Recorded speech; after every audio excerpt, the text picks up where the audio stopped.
A perfect start to the new season as Arsenal win on opening day and Spurs take a beating. This is the Arsenal Vision post-match podcast. My name's Elliot Smith, Black Man, Twitter, Yankee Gunner. That's right. Look, preseason ended. We were all kind of curious because we had a bad finish to the preseason, obviously, losing to Brentford, losing to Chelsea, and losing to City. But we got some signings done. The window closed, and we start the new season with a win, and Spurs get hammered by Crystal Palace 3-0. I have a sneaky suspicion that by the time we beat Spurs in the derby in a couple of weeks, we will actually be ahead of them or level with them in the table. More on that anon. I kid, but I don't. Look, like, those first three games sucked. We know why they sucked. For some people, it's forgivable. For some people, it's totally inexcusable. But we did get a win, and I think it is important to enjoy it when you can, because I think this is going to be an up and down season. I think we are in an up and down moment for the club. And when you're up, be up if you can. But I think there is a difference between your emotional reaction to winning and your analysis of a performance. And so what we will try to do today, as we always try to do, is really enjoy having won and the things enjoyable about it, and really analyze the various aspects of the game. And I do sort of feel like there's a game of two halves kind of opportunity here that we can discuss the two halves because they were quite different. We had multiple debuts from new signings, which was fun. Not debuts, but appearances, some debuts. So there's that to get excited about too. Just a couple of quick housekeeping notes. Look, we are over our goal for our fundraiser, but the goal wasn't to stop there. The goal was to smash it. I'd love to get to 30 grand. Can you imagine 30,000 pounds raised for charity? Holy cow. And not just charity, but for the Arsenal Foundation. If you haven't listened to Drew Taylor's contribution in the pod a few episodes back, you can, but please go to our website, arsenalvisionpodcast.com/donate. Give all through the month of September. Let's smash this goal. Let's have the Arsenal Foundation look back and go, wow, that community over there at the Arsenal Vision podcast, that's something special. And we are really helping people who desperately need it. So thank you for that. We do have the London event. It is sold out, but that Sunday after the podcast recording, which ends at 4:30, we'll be hanging out at the pub, the Victoria Tavern on Holloway Road, for quite a while after that, to hang out and meet everybody and talk and chat and discuss how the title's back on, because by then it almost certainly will be. So here with me now is Tim. You can find him on Twitter. Roberto. Hello, Tim. Hello there. And Clive. You can find him on Twitter at ClivePFC. Hello, Clive. Hello. For patrons, we'll have a rewatch coming up probably as soon as tomorrow, and I think it's a really interesting one to rewatch, so hopefully you will join us for that. And we now have moderators in the Discord, so if you've been scared to get in there, those mods are going to be cleaning that place up. You get in there. It's a fun place. Giant Gunnar did his data review of this game, which I thought was really helpful to contextualize a lot of the stuff. So let's get into it. And I want to start the way we have been, because I think it's a fun way to start the podcast after games so that everyone can get off their chest what's on their chest. So I will start with you, Tim, and say, on this fine Monday afternoon, after our first win of the season, our first goal of the season, what is the one big thing on your mind following this game?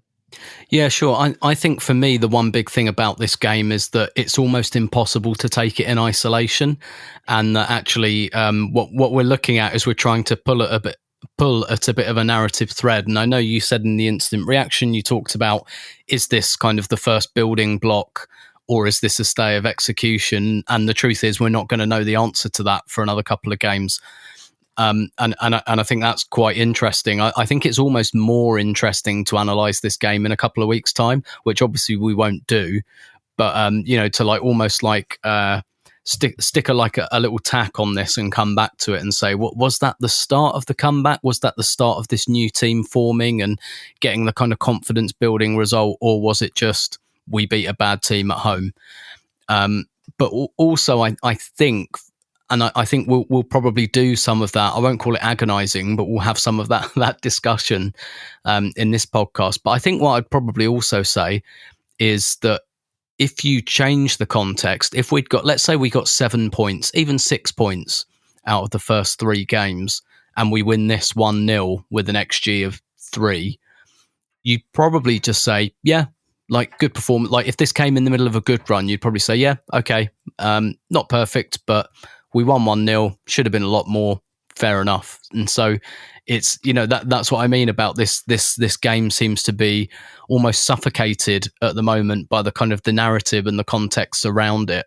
And it will be interesting to see how we feel about this in a couple of weeks, because I don't really know. I thought we played perfect. Like, I think we deserved to win. Like, if this game had finished 3-0, per the XG, really, I don't think anyone would have said, oh my God, that was, Arsenal were lucky there. Like, that's the kind of game it was. It was kind of, a bit iffy first half, came out a bit more in the second half, good substitutions, blew Norwich away.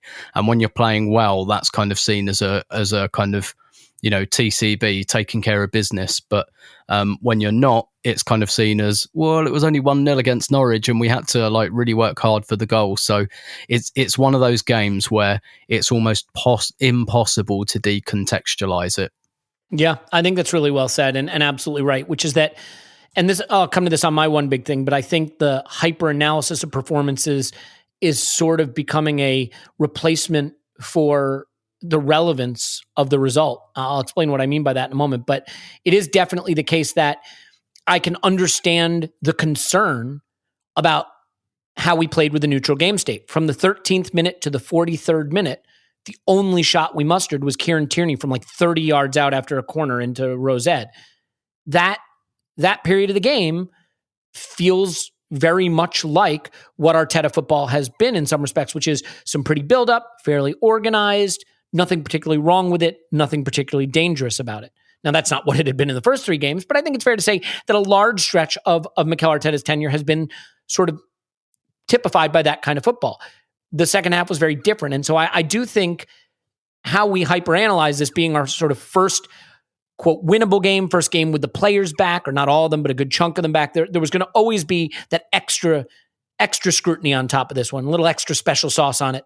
But let's drip some special sauce on this podcast by letting Clive provide us with his one big thing. Clive, I know you contain multitudes, and so there is no one big thing with you. There are many, many big things, each bigger than the next, building on each other to the biggest thing. But what is one of those big things that you'd like to share with us?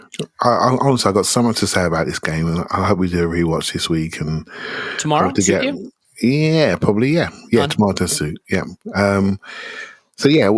So many things, and I think this is a really one of the most interesting games I've seen in a long time. And the key for me in the whole game, and I will say this, whenever you watch football, you heard me say it before, you walk into the room and you bring your luggage, you bring your suitcases. This is my context by which I'm looking at this game. Right? So people have decided what they want to see, who needs to do well. Does that player play like they think he should, or does that player play like a position the way I want it to be played? Right, so they bring in all different contexts into a game, and so I watched this game after I knew the result. I sort of had someone telling me the things are going on. I was on the sideline of my own coaching game. I'm thinking, crikey, ain't we scored yet? And I wasn't angry, but I'm thinking, bloody, it's getting a bit nervy, And then we scored, and we win the game, and it's all done. When I watched it, I could watch it really enjoyably, and I thought, okay, how do I want to look at this game? And I just looked at the back 5 really, and thought, there's basically 4 new people here. So, and I'm a big believer in what you do at the back door tells you what happens at the front door. And so let me look at the back door of this team and how they gel, and are they what I think they are on paper. So obviously the White Tomiyasu thing, the White Gabriel thing, we know Kieran Tierney, we got Ramsdale in goal. How does this all look and feel? I thought, because that's new, that's fresh. The rest of it, obviously the Congo's new, and Maitland-Niles in centre midfield. That's fairly new because Maitland-Niles hasn't done that. Again, that's your back door. So how does this look? Because that's going to direct how we get to the front end of the pitch. And I was really, really, really encouraged by that. Really encouraged. And when I compare some of the players that played in those positions, so if you compare Cedric to Tomiyasu, you compare Holding to White, you compare Mari to Gabriel, obviously Leno and Ramsdale, and a centre mid, just compare El Neni to Maitland-Niles and Lokonga to, say, Ceballos. And that's how I judge this game. I was like, are we moving forward? And I thought we were. I thought in most of those positions, we looked really quite good as a unit. And if you look at the game and say, okay, don't forget, we've all been listening to the word project for the last few weeks. If you look at the game and say, okay, this is the start of something. We got 5 new players on the pitch. We just bought 6 new players. What are we all about? And that's how I looked at it. And I walked away with some really, really encouraging signs about the direction by which this team is going and how it's being built, and the systems that we played, the system changes in the game, how we use double 10s, how they worked and didn't work, Pepe's increased involvement. I looked at it and went, yeah, man, this is good. This is good. And I can't wait to see more of it as we learn about it. Right, and I'm sure we'll talk about it in more detail through the podcast. I think that's well said. So my one big thing is it's complex and it's emotional. And this is just me speaking about my feelings. And so if you don't feel this way, first of all, that's probably a good thing. And secondly, I'm sorry. I can only tell you what I'm feeling. What I'm feeling is I miss us being relevant, and we need to be relevant again real soon. And we can only get there by winning football games. And this is a start. It's a perfect start. It is a win, and off we go. But years ago, when Spurs lost the first game of the weekend and we won, the next kickoff, and City were playing later, or United, or I'd be hanging on those results. What did Chelsea do? What did City do? What did United do? What did Liverpool do? To be fair, years ago, I didn't care what Liverpool did. But, all right, we're only 3 points off, and then they could lose. Next week, they've got a hard fixture. We got an easy one. I wasn't looking at that. And I remember beating Newcastle once when Tim Krul was time wasting and Van Persie stuck it in his face late. I remember also against Newcastle, a Vermaelen late winner, middle of the season, ugly performance to beat Newcastle, watching the last 10 minutes behind the couch, can't bear to watch, get the winner, punch the air, can't believe it, heart pounding. And I loved winning. Don't get me wrong. I loved winning. I like when Arsenal win. It's more fun. But it was more like, well, good. We won. Great. Good start. We're on the right path. And I think the reason we're pulling each other to pieces over, Ben White, Saliba, Ben White, or Tomiyasu's going to be great, or oh my gosh, Pepe's bad, Pepe's good, Aubameyang can still do it, no, he can't. Look, there's always going to be those debates, and they happen at every club. I think we've been forced into hyper-analyzing things and creating these critical issues around things because where we are right now lacks the relevance. That when those other teams drop points, we don't get that rush of excitement. I mean, I always do when Spurs do, to be fair. And so I want to feel that again. I didn't watch the last 10 minutes of this game behind the couch. And, years ago you would have, because what a fun last 10 minutes. We tore them apart. We had chances we squandered. What are you doing? How do you not score there? And then Pookie's into the box and Gabriel with a block. And, it's a huge moment that saves the points. But it all felt a little bit hollow because it moves us from 20th to 16th. Now, it's early in the season. Nothing is decided. But let's face it, for all the debates we have and all the analysis we have, we got to be relevant again. We got to get to a point as a fan base where what Chelsea do in the late kickoff matters, where, what Spurs did in the early kickoff matters. And I hope that we are starting that move back with all these new players now bedded in, with a new fresh start, a young back line averaging 22 years old and a front line that's got 21 and 22-year-olds in it. And, our midfield now coming together. I hope that march to relevance starts because the missing ingredient now is having it really matter. There's nothing quite like football when it really matters. And I guess, Tim, I'll just ask you, you were at the ground. You've been to those games. That Newcastle game where Vermaelen had the late winner. The one where Robin Van Persie, that one was, the Van Persie one I think was at the Emirates actually, a late winner when Krul had been time wasting and they get into a fight and it was a brilliant, but does it feel to you like that's really, a part of what we're going through as a fan base, which is that this period we've gone through that's been so difficult has led to the results was not having that fire, that burning passion, that last 10 minutes that makes you want to, pull your fingernails off. So I'm curious, in the ground, was that tension there the way it might have been under different circumstances? No, I don't think so. And to be fair, I don't think it would ever really be there against Norwich in September. I remember us playing Norwich in 2012. We drew 3-3 with them at home, and it looked like we'd blown. We needed the top three to qualify for the Champions League because the bad thing happened and Chelsea won it. But I remember that being really, really tense, and I remember everyone, felt like we'd lost a cup final afterwards because we drew that game 3-3. So I do think there's a limit to the extent which a game in September, even when you're going well, ever feels like that. But I do think over in the kind of totality of the last couple of seasons, yes, absolutely. Compare how we felt during the last 20 minutes of the most recent North London derby at the Emirates, where Arsenal are 2-1 up with 20 minutes to go. And I don't know if you remember Spurs getting a free kick, maybe in injury time on the edge of the area. And maybe the last kind of 15 minutes. Was it a Xhaka foul by any chance? Probably. And and like the last 15 minutes at Old Trafford last season, like there have been too few games like that in the last few years. And yes, that is absolutely. And like, no, there wasn't that tension. But having said it's that earlier in the season, we were talking off mic, and I was making the comparison to the women's opening game against Chelsea, which that's a title shootout. That's two teams that are competing for the title, and those results have an outsized impact on who wins it. So even though it's the first game of the season, the Arsenal were holding a 3-2 lead with 20 minutes to go, and I had kittens, and then I thought to myself, wow, I haven't felt like this for quite a long time. Actually, I forgot what that was like. And yeah, absolutely. And like you say, the kind of the results in the different part of the day mattering and things like that, and watching other games, because what happens, particularly towards the end of the season, you don't just support Arsenal, you support the teams that play against the teams your rivals, around you. Yeah. Exactly. And at the moment it's very much like we don't like Tottenham, LOL. And, to be fair, I think we will be and have been competing in the same part of the league as them anyway. But even like going for 6th or 5th, that still doesn't, like, I don't think that's going to get anyone's juices going. It didn't, the last game of last season, we had the chance to qualify for the Europa Conference League, and there was no like tension or excitement in that, whether people wanted to do it or not. So like, absolutely, that is a very fair yardstick for how far we should be coming, like particularly in the springtime. In the springtime, we should be looking at matches and not just looking at our own, and watching other games and having that feeling of tension again, definitely. And if we don't, we know that it's because we're in a bad place.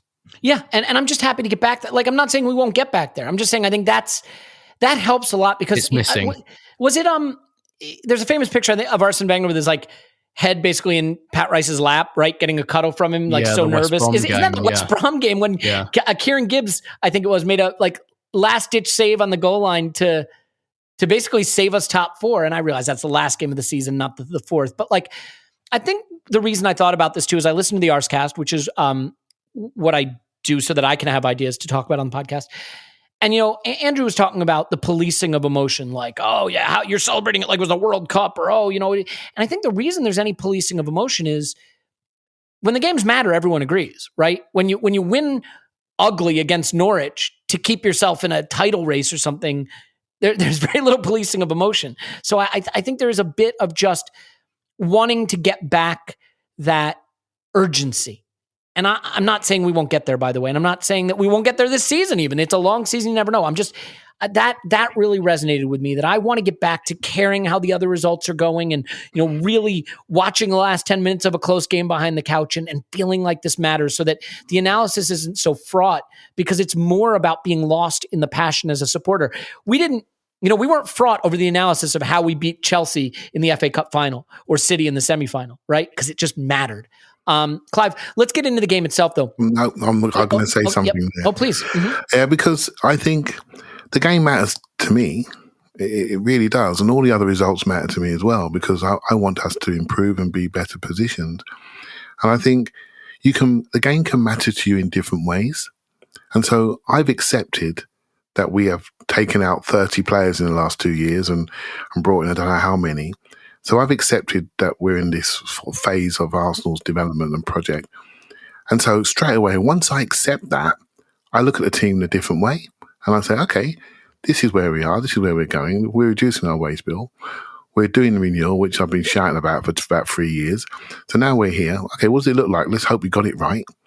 So now I can look at this and say, okay, what does this look like? Where's this going to go? How are we developing? And that to me is really exciting. It may be exciting for everybody else. I don't need to be in the top 4 to enjoy it, to be excited about football. I'm just excited about watching my football team. And I think what I've noticed this year, particularly going to the ground, is that people are excited in different ways. Now, Tim goes a lot more than I do, but it's always been about the social. But the social feels even happier than it has post-pandemic that I've seen. It really feels like something nice around the ground in particular. And I like it. I like the new feeling around the ground. It may not last, right? We lose to Spurs, it could be all over.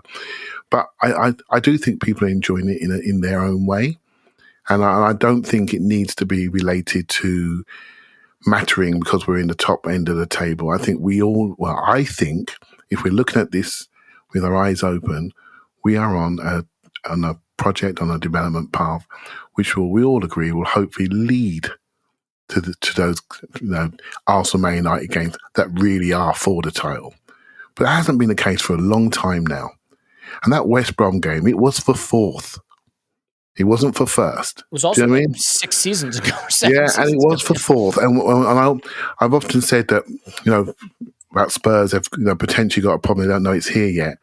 We had a problem. We didn't realise it was actually right in front of us. People were sneaking up on us, and we were qualifying late. I wasn't for first. Leicester game when Danny Welbeck scored. That's probably the last time we'd been near the top of the league. This has been around for a while now. So we have to find our own enjoyment and find our own way to engage with this. And I'm obviously changed how I look at football the last 10 years. And I really, really enjoyed this football match and what it was instructing me for now and for the future. I really did. I just want to take issue with it in one respect. I think you may be slightly misunderstanding my emotional connection, which is that I tremendously enjoyed it. I'm fascinated to see the player performances. I'm dying to discuss the tactical side of it with you when we rewatch tomorrow. I find all of this fascinating, captivating, must watch, must analyze. I love that part of it. The jeopardy feels like it's missing at the moment. That sense of jeopardy that has you watch the last 10 minutes behind your fingers, behind the couch, that gives you that punch the air moment when the ref blows up. That's all I'm saying. That jeopardy, then that feeling that now I can't wait to watch the rivals and hope they drop points. I just think that is what I miss. The heat of terror defending a lead late, the jeopardy that comes with these points. And it's not about not enjoying the performance intellectually. I miss that too. I miss going to the old Champions League games, playing Bayern Munich and feeling sick before the kickoff. And I miss that too. But we're not playing those football matches anymore. No, I know. That's all I'm saying. It just resonated with me because of this discussion that came out of this game, Clive, of is it okay to be happy about beating Norwich 1-0? It's always okay to be happy when you win. I said it was okay to be happy beating West Brom's kids in the League Cup. I think the jeopardy that's missing. I think the more relevant question, and maybe it's something we should do this week when we rewatch. I think it is okay to be happy. I think, in my humble opinion, it's okay to be happy. But some people, they're happy. They're happier holding on to the negatives, and that's just the truth. That's just human behaviors. And they need a little bit more convincing before they're going to be really happy. Sometimes it needs to be Spurs or Man United win. Okay, now I'm happy. People just go through their own journey, and I don't want to criticize anybody for that. It's personal. It's very personal to the individual and how they see football. Yeah, sorry. Mm-hmm. But I will just say, I really got a nice feeling from this game. And I hope I would have felt the same if it was 1-1. I'm not so sure. but I'm just really glad, we're talking about, the 2 weeks that have gone previously where we were absolutely getting the piss ripped out of us. And at least we got a little bit of dignity back by getting back on the points board, on the scoreboard, and now we can look forward and say, okay, what's this team all about? Which I'm sure we're going to talk about now. Yeah, and that's the thing, right? So there's really two sides to being a football fan. One side is just the raw emotion of it, and the other is then all the really interesting nitty-gritty tactical performance-based analysis, player profiles, all of that. The tribalism, the passion, the intensity of it, I think all of us are here because of that. The other stuff, analyzing the tactics and the data and the player performances, that all springs from the former. And so without the former, the latter, it feels a little hollow to me. And I'm ready for that former part to be ignited. I think the way the season started made it hard for the ignition. This gave me a little flicker of that, right? And so now I'm just hungry for that full ignition. And Tim, I think, look, this was a game of two halves, as 100% of football matches are. But there really was sort of a difficulty, I think, analyzing this game because the last 20 minutes of this game, we produced like 2.5 expected goals and absolutely battered them in a wide open sort of fun game. For 30 minutes in the first half, we had one pot shot from 30 yards, and it was a little more of the sort of traditional Arteta football in the sense of organized, pleasant enough, not dangerous enough. I kind of want to cover both why that was the case, what was good and what was bad about it, and then, what changed. But for starters, I think it is worth pointing out that this season has been all about players having to play with basically strangers next to them every game. Yep. There are a lot of debuts here. Ramsdale, Tomiyasu, White's first start since the Brentford game, Gabriel's first start of the season, Maitland-Niles' first start in midfield, Sami Lokonga, I guess his second start or third start. Yeah. Yeah. And then up front, a little more quote unquote experience, if not age.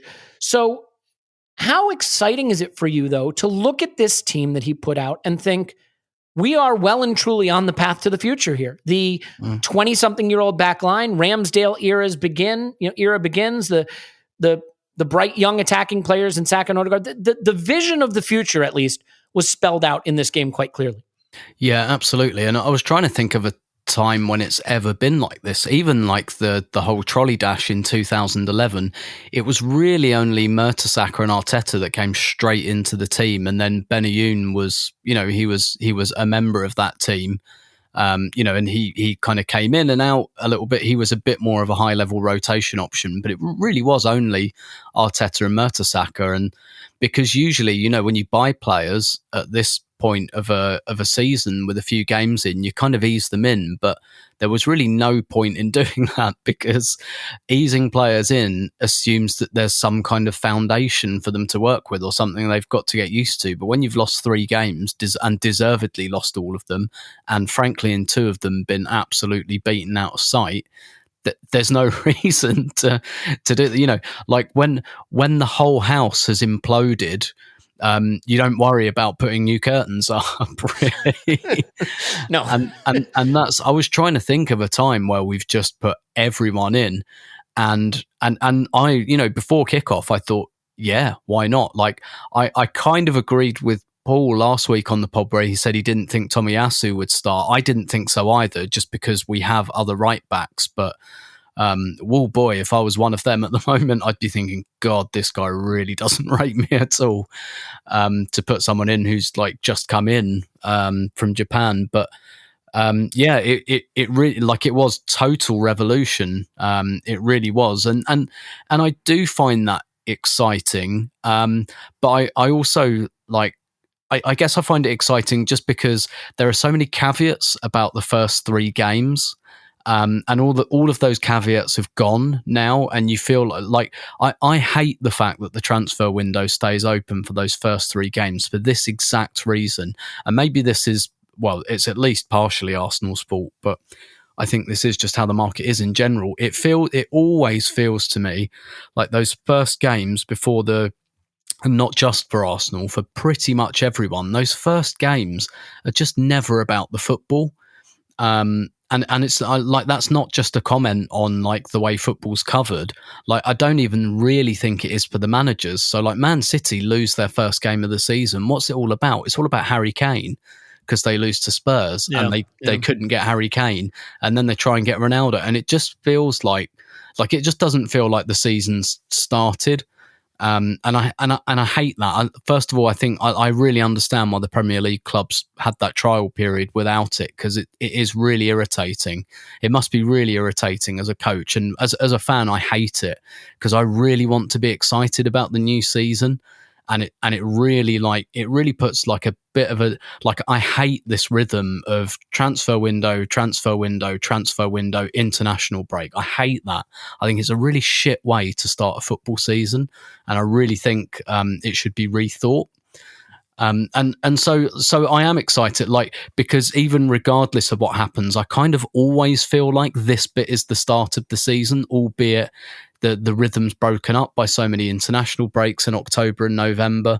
But I've always had that feeling that the first game in September is when it all just calms down a bit, and you start to get that rhythm of games. And yeah, I was really excited to see to see new players in the spine of that team in particular. And maybe this is something we'll get on to, but we complained a lot about needing greater centrality in this Arsenal team. And when you've got Ben White and Gabriel there, and when you've got you've got Aaron Ramsdale there as well, and the way he punches the ball through the lines, I think his distribution has just been so much better than Leno's. I think it's.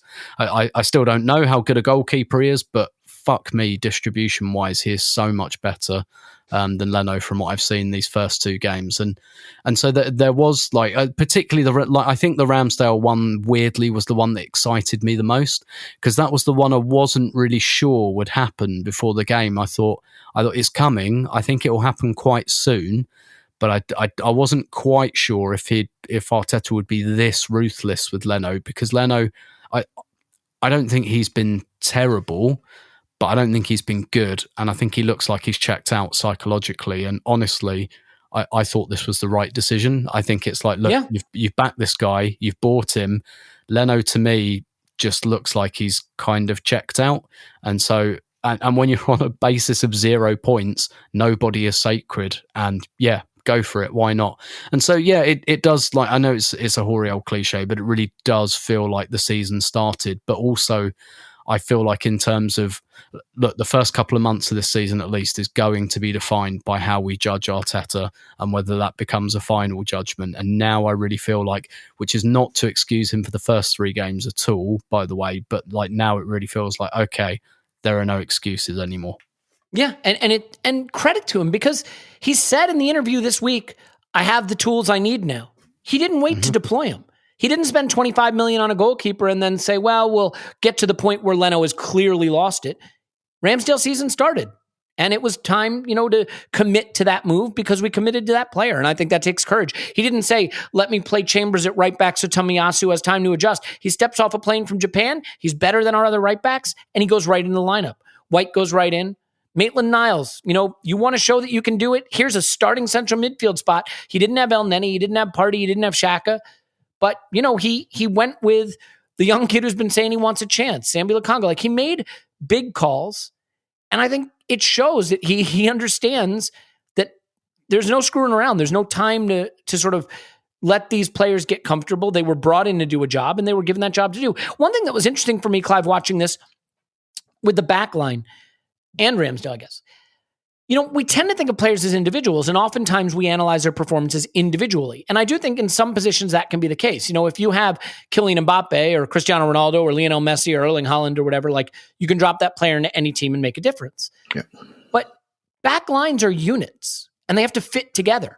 And watching Tierney bomb on and Tomiyasu tuck in and head away, balls in the air that maybe White can't get to, and Gabriel coming in and cleaning up for White so he could be more the distributor, but maybe help him out when they're in the box.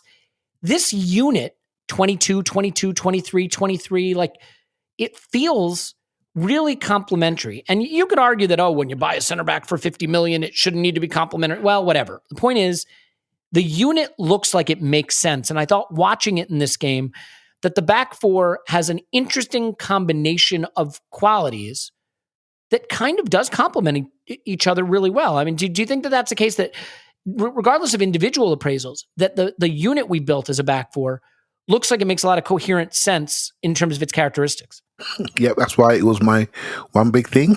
I think it is all about the back line for me, because this is our future. None of these are going anywhere. They've all got contracts. So this is it. Investment is there. This is it. This is the next 4 or 5 years, and so how they looked, how they moved, that was it for me today. And I just thought, Tomiyasu's the only one I hadn't really seen it over a full game. So the fact that he looks perfectly balanced off to Ben White, how he plays, how he transmits himself to the crowd, I'm thinking, oh, thank goodness, because on paper, he was the one for us. But in the way I see football, we spoke about it before, didn't we? I like centre-back, right-backs. I like people that stay in one side and push on the other. Maybe that's the way I've been brought up with historical Arsenal teams, always being a little bit lopsided. So that, for me, was always the one I was hoping that would be like this. And Brentford sort of made us think, we do need something here. I saw it in the first Chelsea game pre-season. I thought, we need something in that place. So to see that guy be, the start of what we hope he's going to be was really, really exciting. I'm a fan of Ben White anyway, and I'm a little bit protective there, so I'm keeping my mouth shut when it comes to I see people giving him stick online. Again, I've seen him with my own eyes, and there's a footballer in there. Make no mistake. And I'm so glad we haven't squillachied him and waited 2 years to put partners around him that are going to make him work, because we've done that before to centre-backs. I was listening to James today on the handbrake, and basically they're talking about Lauren Koscielny, and Tim will tell you how many years that guy was basically a one-man defence, literally, without the support on occasions, and when he had it, it was even better. So I didn't want that to happen to Ben White, no way. Gabriel, I'm a huge fan of anyway. I know he's had some dips last year, but I think his potential is massive. I really do. Physically, I think it's massive potential. Just think how young these guys are. What they're going to look like in 2-3 years' time physically. They're going to be different. They get a set of dumbbells in their hands. And Tierney's, the one that I think we've done well to backfill him. I think it's important we do, because the way he trains and plays is all at 100 miles an hour, and it's just not sustainable to have that much in that guy. So how we manage him, I think, is really important. And the way we're sort of playing now, is starting to get a bit clearer for me. I know you guys will probably talk about the 4-3-3 later, but the way we're sort of playing really is almost like a 3-2-2-3, and I think that's, and I quite like that, the back four rolling around into a 3 with strong players, happy in the channels and happy in the air, but happy on the ball, all deep progressors, and then the 2 in front, and then have your 2 number 10s available. I'm sure we'll talk about that. And then obviously Tierney pushing up with Pepe and etc. and Aubameyang down the middle. And I think that's starting to look workable, because we can move the football.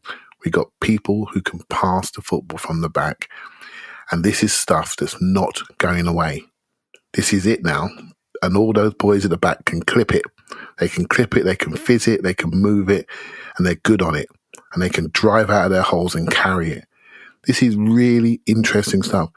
Now, we may struggle on some days, but the attributes and the profiles of the players, I promise you, are correct. Whether they can sustain a level of performance, we're all going to see. We're all on that journey, but this looks well constructed and very complimentary. It's a very good word, and I'm impressed so far with what I've seen. Yeah, I mean, look, whether you agree or not, Clive, and I know you don't, I thought there were some moments defensively in his own box where White had some not flawless moments, but Gabriel was there to clean up. What White did do was distribute the ball really effectively, and you can see from pass maps and data where his progressive passing helped. Tomiyasu, again, similar to what you might have expected, tucked in a lot, played a lot in his own half, defended well, won all his aerial, or 5 of 6 of his aerial duels, I think, helped clean up defensively, did not get beat to the byline, was very good at closing down space and being tight to his man. There were a few really fun moments. The volley, the shot that he took, with volley, amazing technique, took another shot with his, quote, weak foot, very two-footed. Most of his attacking contribution came off set pieces. He wasn't asked to forward particularly often, which is not his role. Again, it's a complementary system. So I thought good start for White, good start for Tomiyasu. I think I want to get into a little bit, though, Tim, the issue of maybe what we weren't able to do in the first half that we were able in the second half, and I'm sure we can come on to Maitland-Niles' performance too. The first half, kind of a bright start, pushed them back a little bit, didn't create anything clear-cut, and then, as I mentioned, I think from the 13th to the 43rd minute, no shots, just the one Tierney shot from range.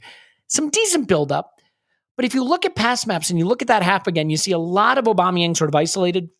We were very eager to try to play him in behind, but we didn't have a lot of sustained pressure around their final third where Pepe and Saka could get close together. It was almost a 4-2-2-2 in a way at times, because Saka and Odegaard were dropping deep and central, and Pepe was trying to sort of overlap up the right wing with Aubameyang alone up front. It was interesting, but it never really created much. And once again, we saw a lot of one striker sort of alone in and around the area without a lot of support. I'm curious if you have some thoughts on why we weren't able to be a little more effective in either sustaining pressure or carving out open chances in the first half, especially given, the second half was quite different. Yeah, I think it's just because the conundrum of balancing that attack is really difficult. And I honestly can't see a way to do it, to be honest with you. I just think we have good attackers, but I can't really think of a combination of them that really, really works. either because there are players who are similar, and like effectively Pepe and Aubameyang, I think, are too similar to play together, but we don't have enough reliable goal scorers elsewhere in the team. If you have I don't know, if Ramsey is one of your central midfielders, you can probably sit Pepe down and say, okay, we've got goals from somewhere else, we need something else here. And these problems just don't quite go away. It's like whack-a-mole. You get rid of one and another one pops up, and really it's like you kind of want Aubameyang and Lacazette not in the same team, but you want them to just morph into each other at certain phases of the game. So in the build-up, you want Lacazette, and then when the ball gets into the final 20 yards, you want Aubameyang, but you can't do that. Arsenal would be a much better team if it was 12 aside. I really feel that. I really feel they need another... They need probably a bit of a unicorn player who is both a reliable goal scorer and technically technically proficient. So, and in Arsenal's scenario, that probably means Saka, Smith Rowe, Ødegaard, preferably all of the above, kind of, providing more goal threat and scoring more goals, because the problem we've got is our three best goal scorers, probably, I guess, absent Lacazette, considering he was actually our top scorer last season, are Martinelli, Pepe and Aubameyang, and they've all got the same floor. And I just think, honestly, I think that's so difficult to work out. I really do. And that's one area where Arteta has my sympathy a little bit. I do think a lot of our issues were about ball progression last year. But when I look at this team now, Ben White's in there. You look at Partey, when he comes on, everything changes. And, the pass he plays in the build up to that goal, none of our other players have got that pass through the lines like that. So, I think the potential for the build-up play to get better is there, and I like what Arteta's tried to do, because it's just so clear to me that that's what he's wanted from pretty much all of the players he signed. He signed Partey, he signed Lokonga, he signed Ben White, he signed Ødegaard, he signed Ramsdale. He's done these things for a reason, and it's not because he wants to keep going around the wings all the time. But I do think that Arsenal have a problem they probably can't solve in terms of the balance of that attack, and it's only going to be solved. We're probably just going to have to wait them out, quite frankly, wait some of those contracts out. And I guess a really interesting discussion we'll have to start having around halfway through this season is what we do with Pepe, because we're coming to the renew or sell kind of part of his Arsenal career, and that's going to be a really interesting discussion, because if we say sell, how can we sell him, who to, for what price? And yeah, I think this is just an area where things are just never, I say never, with these players. I think this is going to be a pretty omnipresent problem for the season, unfortunately. Well, and that's why I think we are a team that really, really, really can do some fun things if we play with a lead. I think in neutral game states, when a team is in a mid block or a low block, that's always going to pose us problems. And to be fair, that poses a lot of teams problems. But you saw when we got the lead and they had to come at us, players like Aubameyang and Pepe come to life. I think we have a lot more broken play, transition players up front who can thrive. And that's why I wish we had more of a press, because I think if we could win the ball back with pressure, then you'd see the best out of Pepe and Aubameyang. Clive, let's stay on Pepe for a minute, because it is interesting, right? When they were in their mid block in the first half and he was dropping deep and trying to beat two men and bringing it up the right side and out on the touchline a lot, I thought that was his weakest period. And I thought we saw some of his flaws, his not seeing the underlapping run of Ødegaard once, wanting to beat a guy once and then having to beat him again before he delivers the ball. And then, in the second half, when the game opened up and he was in the box, I think the goal is all him. He's really unlucky. Tim Krul makes a stunning save that leads to the Aubameyang goal. 9 times out of 10, that's just going in the far corner. And he winds up with 6 shots and 6 key passes, which is stunning. And almost all of it is in that second half when the game was more open and more of a track meet. So what's your take on the Pepe performance in terms of how he can play in a neutral game state when we have to face those mid blocks versus what he was able to do quite devastatingly when the game was much more about transition? Yeah, I mean, I thought he was our man of the match. I thought, 80 touches, I think, something like that. The most yeah. by anyone. So this is what I'm talking about. When you watch a game and we're watching something develop, and Tim touched on it there as well, and that's why I spoke about the back door, because this was all about Arsenal progressing the ball. So we got ball progressing defenders. We had Lokonga, who did a decent job. Maitland-Niles was quite vertical, but we all know we got Thomas Partey to come, right? So, and that changes things. If we're having a game when Pepe has the most touches, I'm not sure we've ever seen that before. But I want Pepe having the most touches. I don't want Callum Chambers and Rob Holding having the most touches, because I've seen that before. Because that's what we've done. We've kept the ball too long in the wrong areas. That is a huge step forward for this team. A huge step forward. Now, the fact that Brandon Williams had an absolutely excellent game against him. I mean, I thought he really overperformed in my eyes. He's a righty that plays left back. And Pepe sat him down a couple of times and he still blocked the crosses. I mean, I thought he did really well. I thought it was a decent battle. It was a decent battle. And in the end, Pepe broke the game open. And that happens in football. You have to work your man, run him in behind, tire him out until you get him. And it wasn't Pepe getting hooked off like he used to when he originally came here, because he got disinterested and disconnected and tired. He ran until he broke free. Right? So that is a good performance. And that's why I call him my man of the match, because I thought he was the most dangerous forward. And I thought he was a player that Norwich would be talking about the most in their team talks. That's how I look at it. Who are they going to be talking about? And I thought the way we got the ball to him was an improvement. Now, two new right sides of defence, which you know I've been talking about for a while, distributors there. I haven't got the pass combination, I should do. But having that distribution in there to get the ball to him and his activity, I felt was much improved. People will focus on a couple of dodgy touches. They'll focus on a couple of times when he got stopped by somebody or he missed a pass. Well, for me, I focus on the fact that he had the most touches, because I want our best players having the most touches.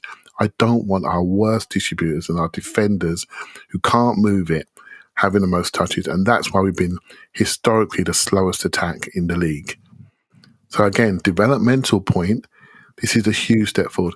Forget the dynamics of we're playing Norwich and we don't know if this is confirmed or not. It's a step. It's a step on how we want to play. And it was an encouraging one. I thought Pepe was right there in that. I have the same frustrations when he doesn't trap it. I do think some of those passes didn't have a lot of appreciation on them, but there was a couple that I thought he messed up big time. And I was frustrated, but I'm carrying a few scars from the fact that we've got 0.0 goals, right? So you carry those scars in because you want to get this goal. You want to feel better about the team. You want to get to 2-0 so you can chill out and work out where you're going for your Saturday night drink. That's what you really want to do. So when someone's delaying that, you think, crikey, come on, man, where's your touch? Come on, Ben, why are you getting moved in the box? These things, they linger with you with the tension around the game. But I'm encouraged that he's got a level of involvement. And I always say the same thing. I go back to the old Tifo video. Creative attacking freedom is what he needs to be allowed to do. He needs to move a lot more, have the most touches. If he has a lot of touches every game, we're going to do much better than we have done historically and not be so Aubameyang-centric, which we have been in recent years.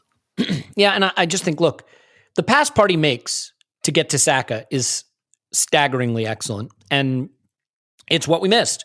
It's what we missed for the first half. And we'll come on to the midfield. But I think if you look at the way that goal happens, look where Saka is. Top of the box, right half space. Look where Pepe gets the overlap into the box. The pass Saka has to make to Pepe is 4 yards. Pepe was never within 4 yards of any forward in the first half. And I just think that the shift in formation and distances, Emile Smith-Rowe making a really intelligent run, pulling people away, getting into the box. When Pepe takes the shot that Krul saves, Oba's there for a tap-in, Saka's standing there if the ball comes to him, and Smith-Rowe's 3 yards behind in the box. We didn't have that many players in the box the entire first 45 minutes. So the changes really, really made a big difference. And I want to get to how we changed it, because I think The midfield dynamic was Can I just ask crucial. one thing, Elliot? Yeah, please. Mm-hmm.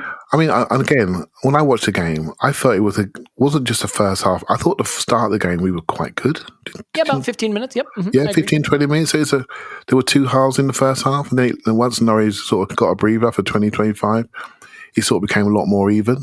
Was that how people saw it? That's how I saw it. I saw it that way. I mean, I think, look, there is a tendency to talk about something being bad that isn't bad. I think the first half for me was kind of what I said at the beginning of the pod, which is kind of like what Arteta football has been in my mind, both for better or for worse, which is looked organized, looked pretty enough. There was some good buildup, but never dangerous enough. And I think what it became in the second half, when we went to more of a 4-3-3, when we made the change, when Partey could progress the ball between the lines to Smith Rowe and Saka, standing between the midfield and the defense, and the way that opened them up, we looked like a totally different animal. And I think that there's going to be a big philosophical decision that Arteta has to make about security versus attack in midfield. And that's why I think the midfield is the next really ripe area for discussion, especially given who was available and who will be available in the next game. But I think if there's one thing that's ripe for discussion, it's what are you doing about your privates? I mean, I think it's a fair question. It's certainly a question that we talk about on this podcast, and that we care about on this podcast. And I think that that we believe there is no better way to take care of them than the Lawnmower 4.0.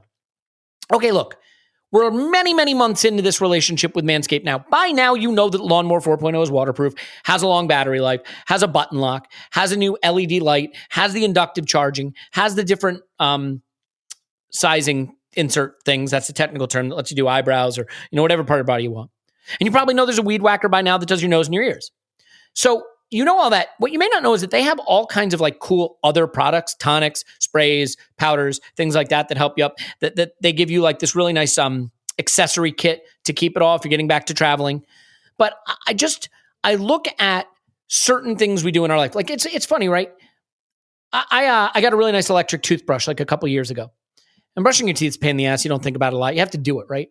I got this really nice electric toothbrush, and now like when I go to the dentist, like, oh, your teeth still look great. And they don't have to like pick at my teeth for 2 hours to tell me what a bad job I'm doing. It's like that. There are just some things we have to do, and having tools that make it better are better. The Lawnmower 4.0 is a good tool for doing something you're going to do anyway. So just get it. Use promo code ArsenalVision. You get 20% off and free worldwide shipping. Like this is easy. We can put an end to this. Once 100% of you have bought it, we don't even have to do an advertisement anymore. I mean, we probably will because we got to pay bills, but you get the idea. Look, go to manscaped.com, use promo code ArsenalVision. You get 20% off and free shipping. 20% off and free shipping at the live event in London. Maybe we'll do a live demo. We will not do a live demo. I also want to tell you about Mint Mobile. Now, this is really important. Look, I have 2 young kids. They're not at cell phone age yet, but I look at my cell phone bill. It just got debited from my account, and it was $189. $189. And it's like that hurts every time it comes out. But after years of fine print and contracts, getting ripped off by these big companies, if we've learned anything, it's that there's always a catch. Mint Mobile offers premium wireless service starting at just $15 a month. $15, no catch. The secret sauce is that they're the first company to sell wireless service online only, by cutting out retail stores. So I took the SIM card they got me, popped it in my phone. 5G, no problem. Clear service, no problem. And I'm like, what's the difference? This is $15. My one's $189. It's premium wireless for $15 a month on the largest 5G network in America. You get talk, you get text, high-speed data, unlimited talk and text. And if you're not 100% satisfied, they got you covered with a 7-day money-back guarantee, so you can try it, make sure it works. Switch to Mint Mobile, get premium wireless service starting at just $15 a month. Go to mintmobile.com/vision, mintmobile.com/vision, and get the plan shipped to your door for free. Just pop in your SIM. You're ready to go.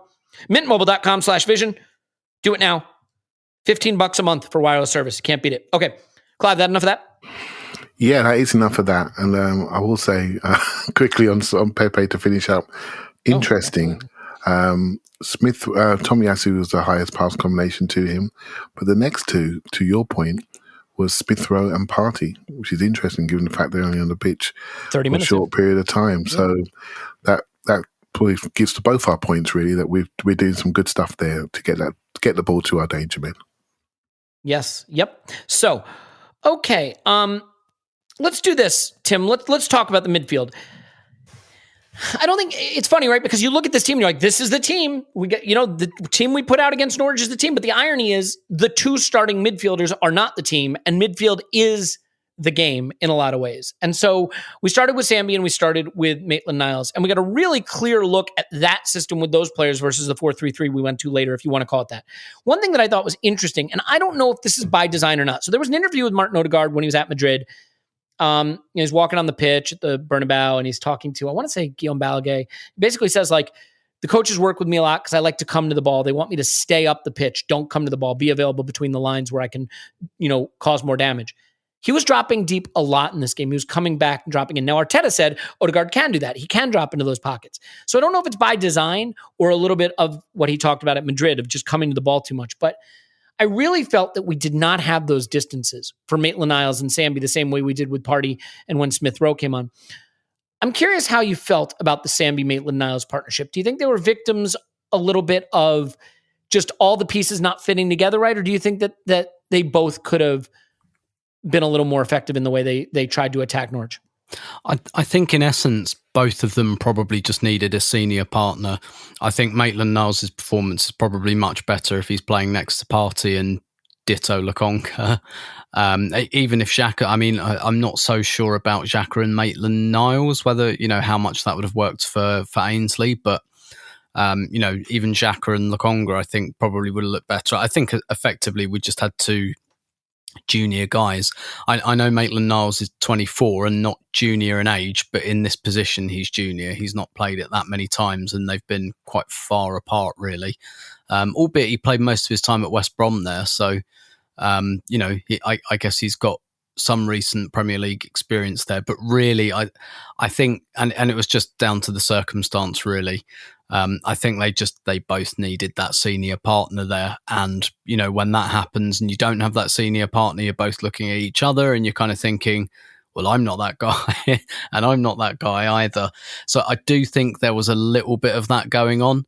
I tend to think that, Odegaard dropping a bit deeper was probably a bit more about just not quite being able to get the ball. And look, again, we got the perfect illustration, didn't we, with that Partey pass in the build up to the goal, which is an absolutely incredible pass. I'm really surprised it hasn't been talked about more.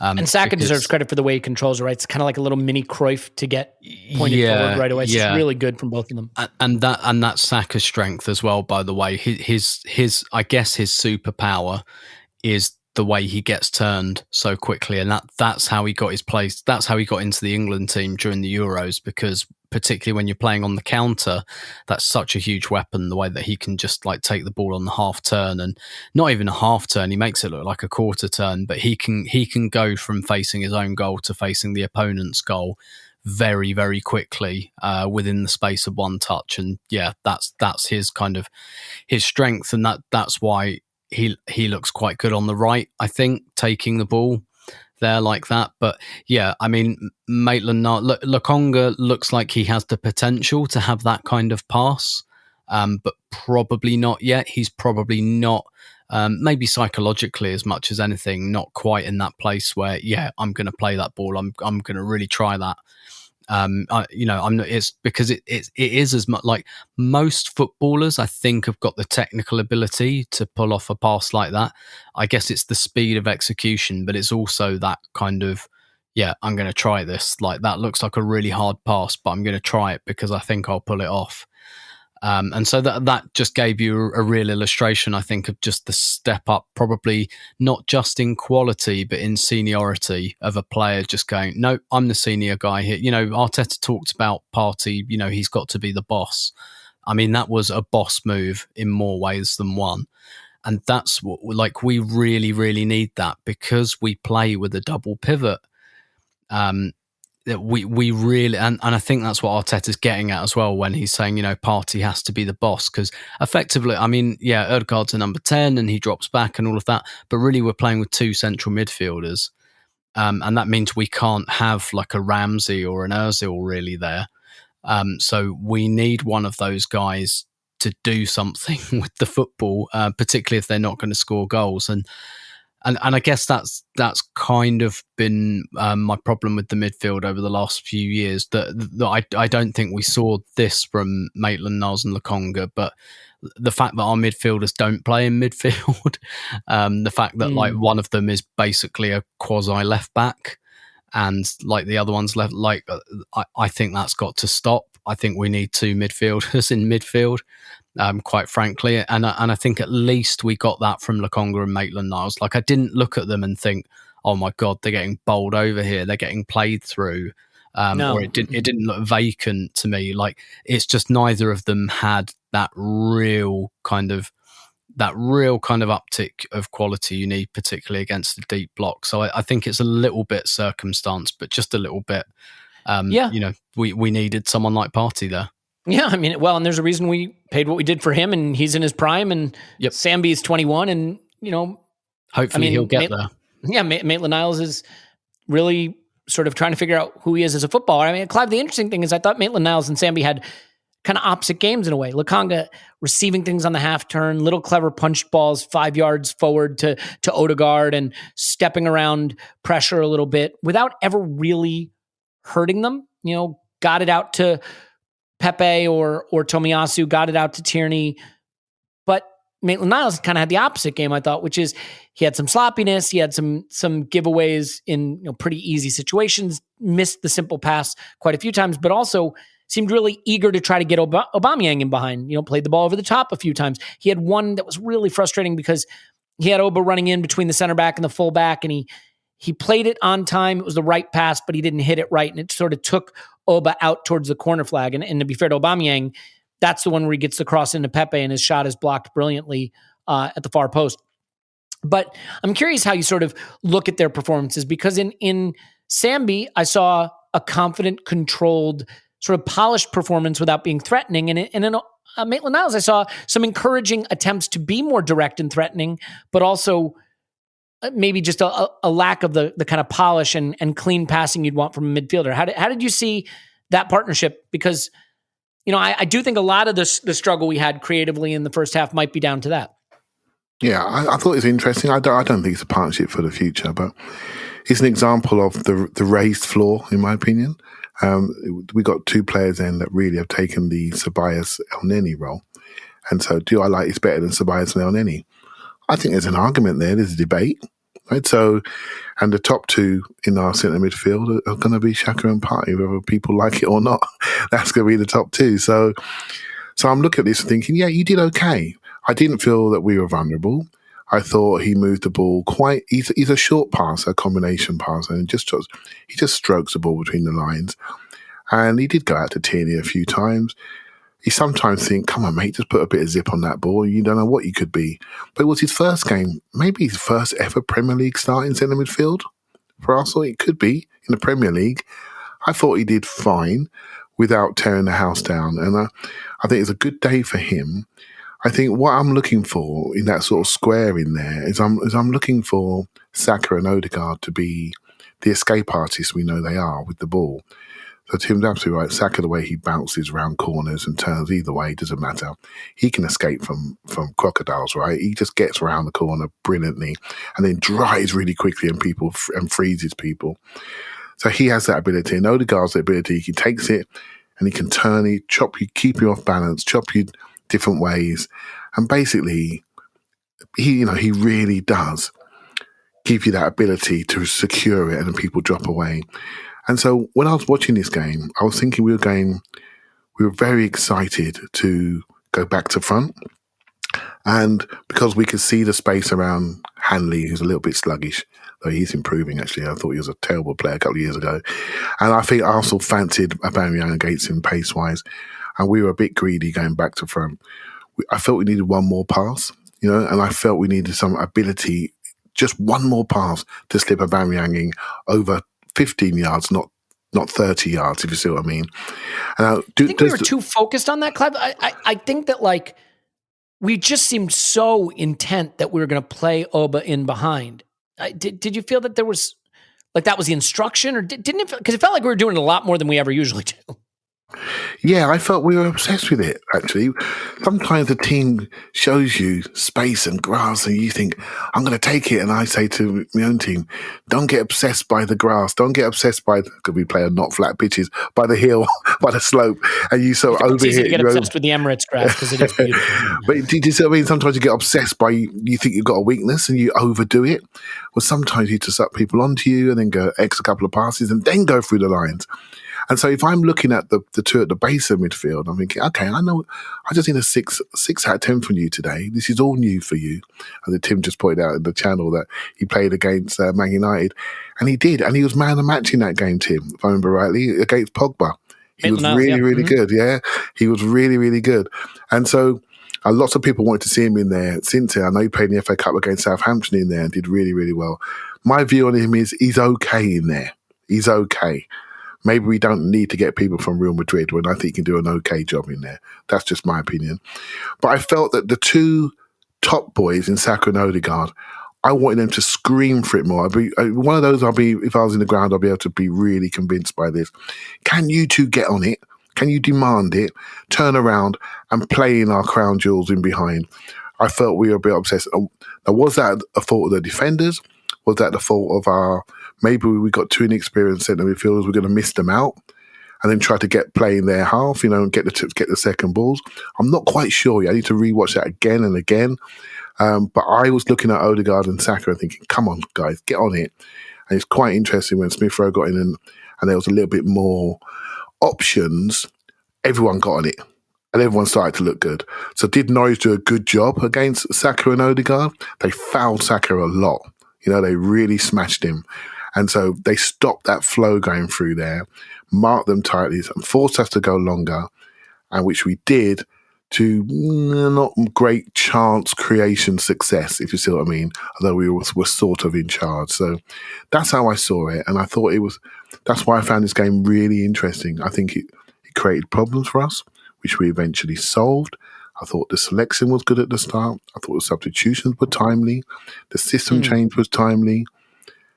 This was really interesting stuff, almost as if Arteta has had a self-appraisal, looked at the feedback sheet, looked at his 360 and said, I need to be better at stuff like substitutions and system changes and doing it timely. I'm not playing party with one leg at Spurs.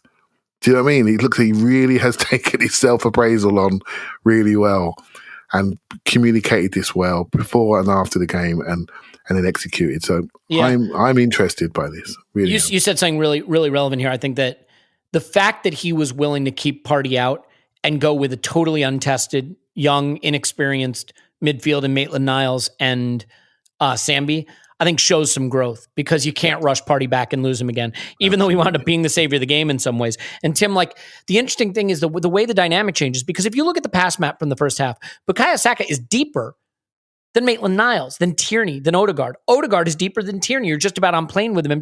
And, there's Aubameyang top of the box by himself. Pepe is deeper than almost all the midfielders. He's at halfway line in terms of average touch position. Second half, Bukayo Saka's average touch position is basically right on top of Aubameyang, top of the box. Pepe is the corner of the box. We totally shifted where players were playing. And I'm sort of wondering if maybe it was just that Saka and Odegaard didn't have a great first half either, because I think it was meant to be a box. I think it was meant to be Maitland-Niles, Sami, Saka, and Odegaard, and that they would get the ball and then they'd be there, sort of in those more central spaces right next to Aubameyang, and they could play 1-2s and stuff. But that never really materialized a lot of times because I think we bypassed them. We went out to Tierney, we went wide to Pepe, or we went right over the top to Aubameyang. So maybe it's that Saka and Odegaard didn't thrive in that role, or the midfielders didn't feed them that well. But, we can start to shift to the second half and what changed. But just quickly, those two players, Odegaard and Saka, you'd ordinarily think of them as very dangerous, sort of end product-y, get it to the final third.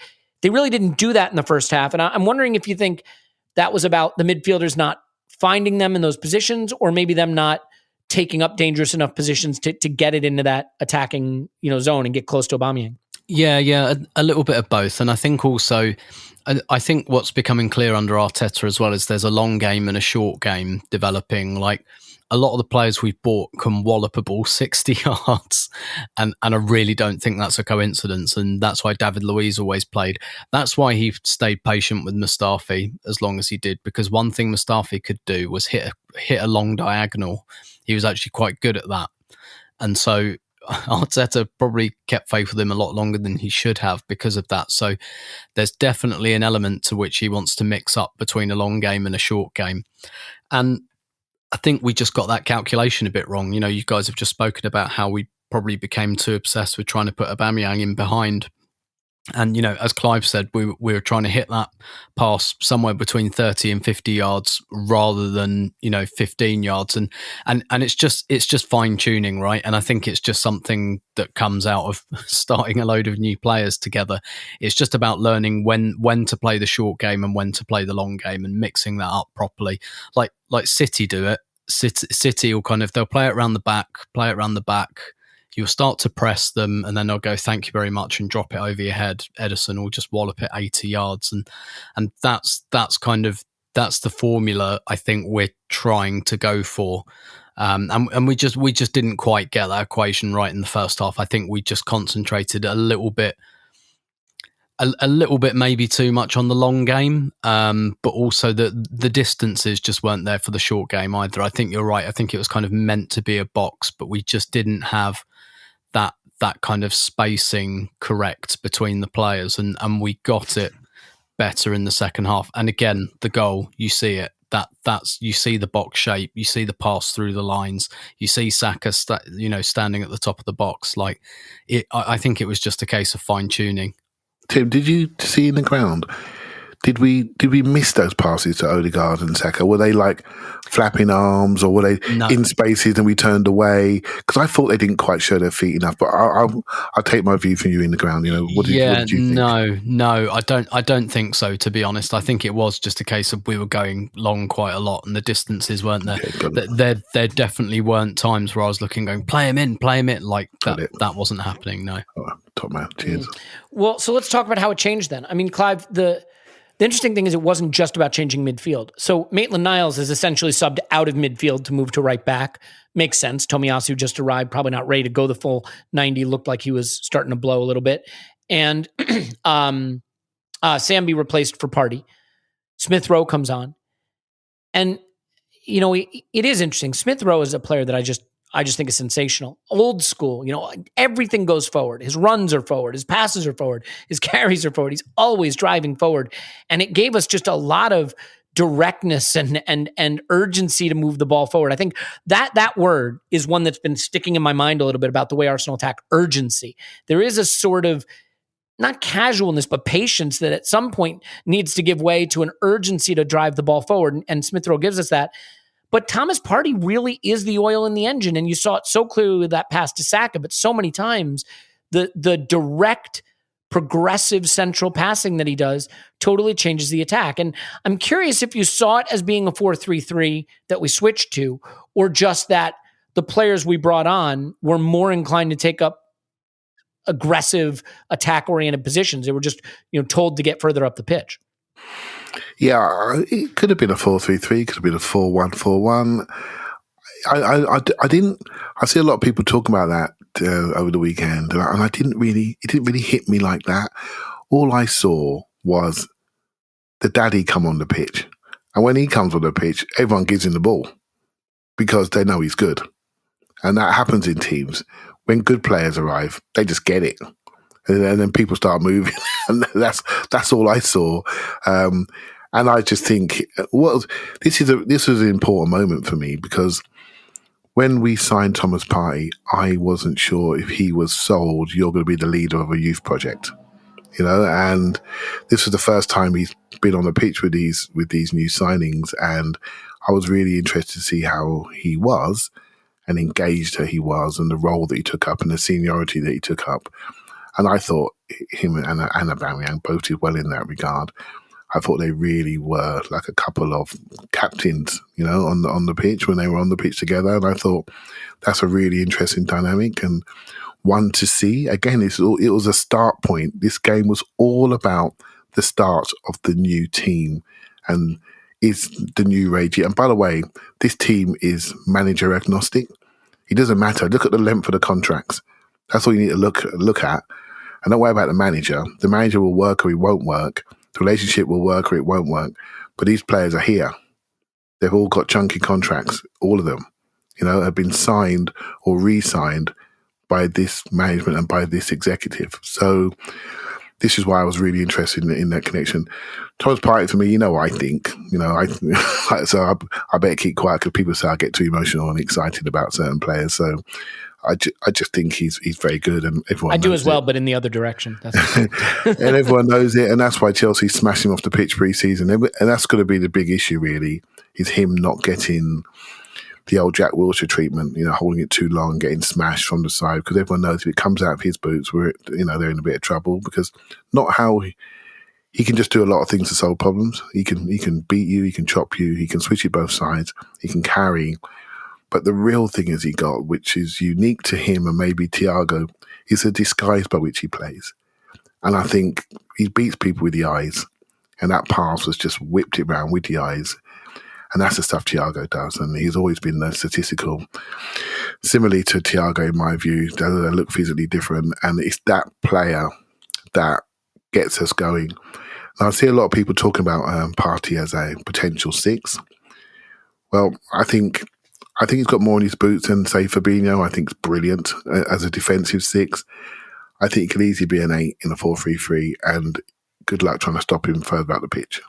I think how we sit behind him will be interesting. And that's where Lokonga looks very interesting as a 6.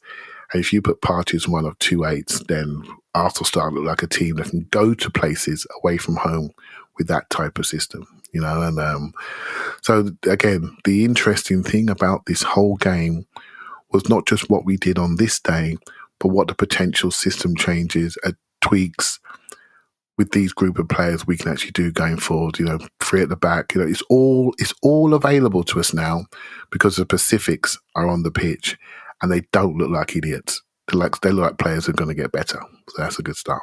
Yeah, it's more than a good start. It's really encouraging. And Tim, as we sort of wrap up here, I think the interesting thing is what this game turned into, which was kind of a track meet at the end.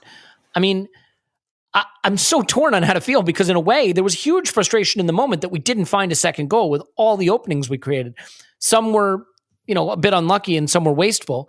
And by the same token, Norwich had their best chance of the game during the period where we should have just been comfortable. The irony is if you switch these halves of football, you would say it was as masterful a performance as you'll ever see. Yeah. Blow the doors off them in an open game early, get the goal you need, and then just shut it down and give them nothing. But it wasn't that. We shut it down and gave them nothing. We scored the goal to take the lead, and then the game was kind of wide open, and it could have gone either way. So I'm curious how you look at that final period. You know me, I like attacking football, so give me all that you can take. But, there was a bit of wastefulness. Are you encouraged by the way it ended? Do you think that there's some worries about the lack of structure late in the game? How do you approach a final 20 minutes or so that sees us rack up almost, I think, over 2.5 expected goals? Granted, like 0.9 of it comes on the Aubameyang goal, but also maybe gave them a few more opportunities than you'd like to see in that circumstance. Yeah, I think it was the right thing to do. I think when you're at home to Norwich, you're within your rights to think, yeah, we can get a second goal here, and we should have got a second goal. Norwich had a chance, but it's almost impossible to go a whole game without giving a chance away, and that was pretty much it. I know there was a block from Cedric at the end, but that's just what happens when you're 1-0 up with a couple of minutes to go. That's just the way the game goes. I think we were absolutely right to go and chase a second.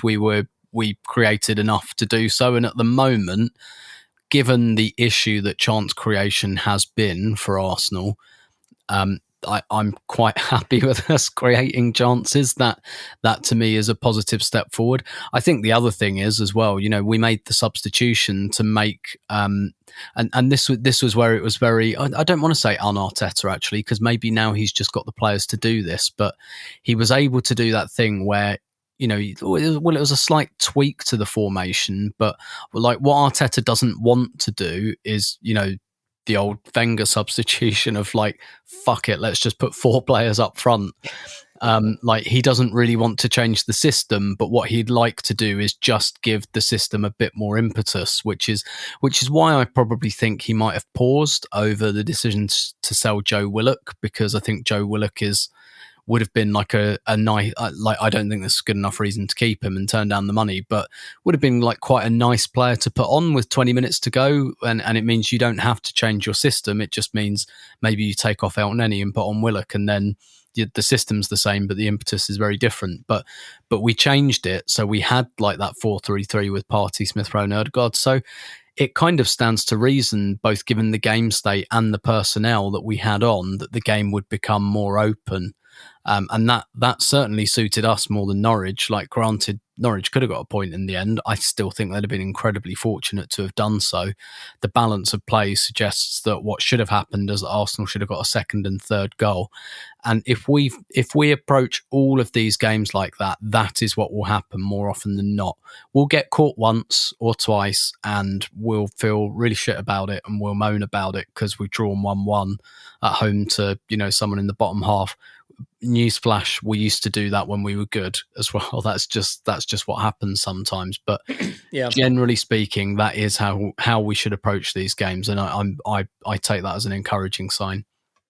I totally agree. You're not going to find any hypocrisy from me here. The plus EV way to play these games against these weaker teams is batter them and outplay them. I mean, if you want to give up 0.5 XG, that's fine when you've created 2.5 XG. 95% of the time, you're going to win that game. And I think it's the right way to play. I think it emphasizes where the talent is on the pitch. I loved watching it. Whatever frustration I had in the first half, that second half was a hell of a lot of fun to watch. Put a lot of, for me, gloss on the performance in terms of really enjoying it. And I think there's a lot to work out there.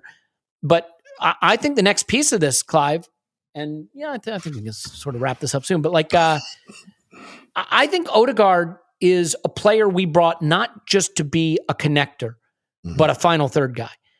And for me, that's really the next piece, because I think you saw so clearly what Smith Rowe added when he came on.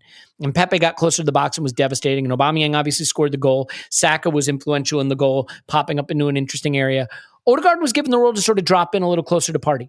And some of this is role. I mean, maybe, what Arteta's comments are hinting at is that he sees Ødegaard maybe as just a more progressive central midfielder for the long term, or someone who can kind of bounce between those roles. I'd like to see him give us that little bit of magic in the final third, create some more chances, and maybe even be in the box to score goals. Maybe that's not the role he's being given right now. I'm curious how you look at that, because, obviously he, along with White, was really the marquee signing. I think the player that we hope will be influential in addressing what we see as deficiencies in attack. So how do you feel about the role he's been given? I think it's still a little more connector than final third guy. I think it's just the way the game went today. I think because we were going a little bit longer, I think he's thinking, I need to come deeper. I can't stay here. I need to come and get it off him deeper. And that's what he probably thought. He probably felt a bit missed out. And he's not really a second ball guy. We sort of defended almost in a 4-4-2, so he pressed a lot from the front. But he's not a guy you can go and hit Aubameyang. He's going to fill up behind him and get second balls. He's going to want to come and get it. When I look at players, Elliot, all of them, I look at the things they don't do very well. I ask myself, is it coachable? Right, and I look at Ødegaard, I think maybe in this game you didn't quite find your boots in exactly the right spot. But can you play? Can you strike that ball on your left foot? Absolutely. Can you be encouraged to just do some one-touch wall passes and bang shots first time? And can you do it? Absolutely. Of course you can. And so I don't worry if it doesn't happen in one particular game. I worry about things that people can't do, if they can't pass or can't run. You know what I mean? That's what really bothers me, because you can't really fix all of that sometimes. If someone really is struggling in distribution, you're forced to minimise their role and miss them out in possession. And if you can't run over your shoulder, it's not coming back, right? So there are things that he does that are so technically good and secure and show such orchestration about him. You just have to remember there are some games when we're only going to see him. And it's happened before. It happens a lot in international games. Everything goes through him, and there will be some day that's going to happen for Arsenal. But it didn't happen on this day. But I don't worry too much. I think it's great to have these options. It's great, Smith Rowe has made a major part in this game, and he didn't start. Most games are won in the last quarter. He didn't start. He ended the game well. and that's all that mattered, and we go away with the win, right? So I'm not too worried. I'm not obsessed with starting 11s. I'm obsessed with having good options and being able to solve problems. And I look at this guy and say, yeah, you've got a lot to do, and you can do a lot, but I think you've got ability to do it. And so I have zero worries. I suppose if I do have a worry, it's can you do it against good teams? And can we, as a club, show a bit more maturity in the last third? Because I think sometimes our finishing and shooting options look a bit junior to me on occasion. We just take the wrong option. But maybe that's just this game's in my mind. Let's just focus on the 30 shots, and then that's a good start, right? We go from there. Yeah, look, the one thing that I think you can make an argument for, I think you can make an argument for Saka being on the right and Pepe being on the left, because the left-sided player has the advantage of Tierney overlapping and can be closer to the box, and the right-sided player has to connect a little more and has more responsibility to the build-up, and just technical quality is required. And so I think those players could. I had that thought, Elliot, and I thought, well, hold on, mate. We just had the most touches from a Pepe game ever. Do we want to move him straight away? But to be fair, I mean, if you break this game down, Clive, from neutral game state to when we're leading, like he had 6 shots and 6 chances created, and I think all of them except for one were after we took the lead or in the move where we took the lead. So, and that, by the way, that's not to diminish it at all. I just think if we're going to play the way we did in the first half a bit more when we're in the 4-2-3-1, the right-sided player clearly comes deeper, clearly has more to do in the build-up. The left-sided player, because Tierney goes so far forward, gets to be a little more central. And again, that's not a hard and fast rule. That's just what I saw in this game. So I do think there's a lot to that. I was having a discussion with somebody online today, and I think that is a debate. And it'd be interesting to see when we do get a chance to flip it, because maybe that guy needs to be more of a forward, do you know what I mean? Rather than a midfielder, a last pass guy, do you know? So I think there's a lot to that. Yeah. Well, we can finish on this, Tim, which is just looking ahead to Burnley. It's a different kind of challenge. Obviously, they're going to probably be a little more combative, is one way of putting it. They will press us. I'm curious if you think the system we used at the end of the game, where we didn't really have a double pivot, will be the system we start to see more, will become our identity more, or if it's as simple as Party's back, we start the game with Sami and Party, and what we did in the second half against Norwich is more of our try to win the game system, not so much our how we start the game system. Yeah, I still think it will be like 4-2-3-1. I am interested to see, because I do think Party will start, but I am interested to see who that partner is, because Sami and Party seem quite similar. But then again, what are the other choices? Like, we don't know if El Neni will be fit, Maitland-Niles. So there's probably not a perfect choice in there. And, obviously playing defensive midfield against Burnley is a different kind of challenge, because Burnley, they do put you under pressure, and not just off the ball, by the way. They attack. They're not a purely defensive team. Like, they play 2 strikers, they'll attack you in more ways than one, probably.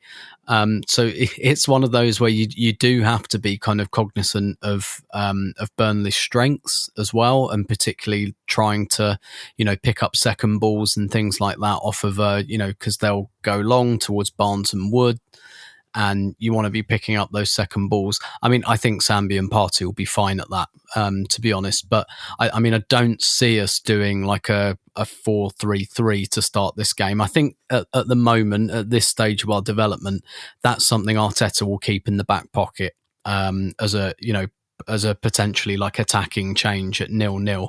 So if the game's level with 25 minutes to go, yeah, I think he'll probably do that. But I think he'll keep that in reserve, and I think that's kind of all right at the moment. I do think how you start and how you finish the game are just as important as each other. In fact, you could probably say that it's more important how you finish a game, because that's usually when games are won and lost. So there is something to be said, I think, for just having that to go to, because if you start like that and Burnley suss it out, it gives you nowhere to go. And there's something to be said for bringing someone like Smith Rowe on when everyone's tired and he's running around like the road runner. There's a lot to be said for that. So I don't think what we saw in the last 20 minutes I mean, it might become our new identity to the extent that it might be something we do with 25 minutes to go when it's 0-0. But I don't think we'll pivot there quite yet. But I'd be quite interested to see whether in Arteta's mind that's somewhere that he wants to go eventually. And of course, whether he'll ever have the time to whether eventually is a timeline that exists for Mikel Arteta is obviously a big question as well at the moment. Yeah, I'd be curious to see what he does with like a Lacazette and stuff. This is where not having midweek football gets interesting because, like, does Lacazette just not play? Yeah. I mean, like Balogun didn't go out on loan. I don't see how he plays it all this season. He wasn't in the team. Like, there's going to be some interesting byproducts. You want to say something on that, Tim? I was just going to say, I think the players with a year left will largely be, I don't want to say frozen out because that sounds too polemic. Overlooked, perhaps? Yeah. That happened to Mustafi, right? When Arteta first came in, he played Mustafi and he talked him up and he said, if he makes mistakes, I want to see bravery. Then there was a report, we don't know how true it is, that a contract was offered and turned down. And then he never played again, basically. So I do think, and the fact that you dropped Leno, I do think that there is and I think that's fine, by the way. I think that's totally fine, particularly with where we are in quote unquote the project, like to say, okay, your future's not here. That doesn't mean the door is completely closed and you'll never ever play, but yeah, I'm gonna lean into my guys. I think that's exactly what Arteta should be doing, and I do think we'll see, someone like Lacazette's minutes, I think will decrease quite a bit. Yeah.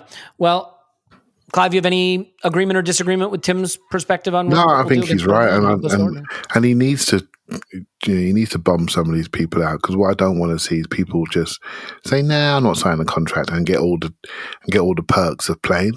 No, if you don't sign a contract and you're not committed, or you do silly things with your personal terms at Crystal Palace, for example, then, mate, you have to wait till I'm ready. That's what I would do. And you can't make Arsenal an easy place to take the mickey out of, like we've done in the past. I will say for the Burnley game, I would go a different way.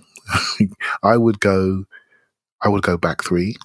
I felt that Norwich really tried to hook it into that right corner, into Tomiyasu and White, and they dealt with it quite well in the air.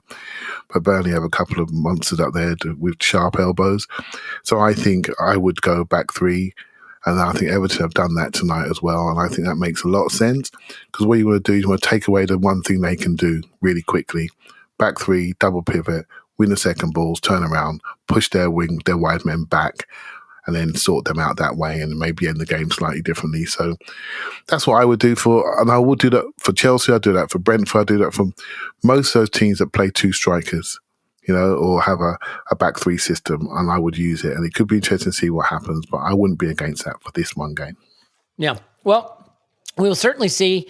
The season is up and running, and we would absolutely be remiss if we did not mention that Spurs got absolutely shithouse rocked by Crystal Palace. Paddy Vieira, what do you think of Tottenham? Shit. What do you think of shit? Tottenham. 3-0. And before you say, well, they did lose a man, guess how many shots, Clive, pop quiz, how many shots did Spurs have at halftime when it was still 11-11? 0. 0 is the correct answer for the man who's never wrong. They had 0 shots. Do you know how many shots they had at halftime against Wolves? Don't know, 0? 1. It was the penalty. It's their only shot. Mate, I'm not having Spurs. I'm not having them. They suck. Let me tell you something. I'm here to tell you Spurs are awful. They got destroyed by Wolves and got lucky and won, thanks to a penalty dive. They got destroyed by Palace while it was 11-11 and when it went 11-10, and they are getting worse. I bet they are thrilled that they kept Harry Kane instead of taking the money. I know I am. So I look forward to when we face them, beat them, and pass them in the table. And that will certainly happen because we are the mighty Arsenal, and we are not going to lose another game this season. Hey, Tim, real quick, you're the historian. Since the season technically starts when the window closes, if we don't lose again this season, it's an invincible season, right? Absolutely, yes. Okay. No asterisks there. Tim's on Twitter. Roberto, thanks, Tim. My pleasure as always. Clive's on Twitter, Clive BFC. Thanks, Clive. Thank you very much. My name is Who the Fuck Cares, and you can block me at you know where. We love you. And we will talk to you after Arsenal 10, Burnley 0.